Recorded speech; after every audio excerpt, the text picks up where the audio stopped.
Hello my students, class 10 ভৌতবিজ্ঞান আলোক চ্যাপ্টারে দেখো। Class 10 ভৌতবিজ্ঞান আলোক চ্যাপ্টারে দেখো, কাঁচের স্ল্যাবে চ্যুতিকোণ। প্রথমে এই ABCD একটি আয়তক্ষেত্রের মতো ছবি আঁকো।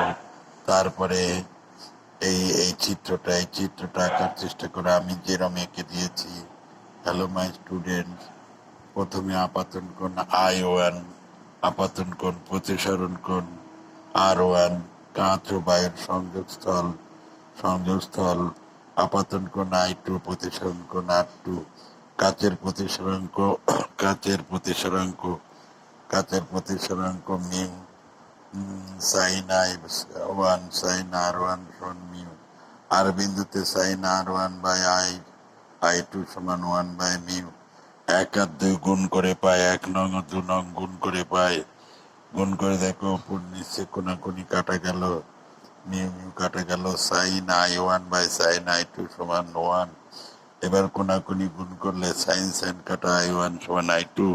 অতএব আপতিত কোণ এবং প্রতিফলন কোণ, এটা রশ্মি হবে না, কোণ হবে। আপতিত কোণ এবং নির্গত কোণ বা প্রতিসরণ কোণ সমান প্রতিসরণ কোণ সমান। এটা তোমরা খাতায় তুলে নিয়ে প্র্যাকটিস করো। এর আরো ইজি ফর্মুলা আমরা করে দেখাবো, এর থেকে আরো ইজি করে দেখাবো। ঠিক আছে, তোমরা সব খাতায় তুলে নাও।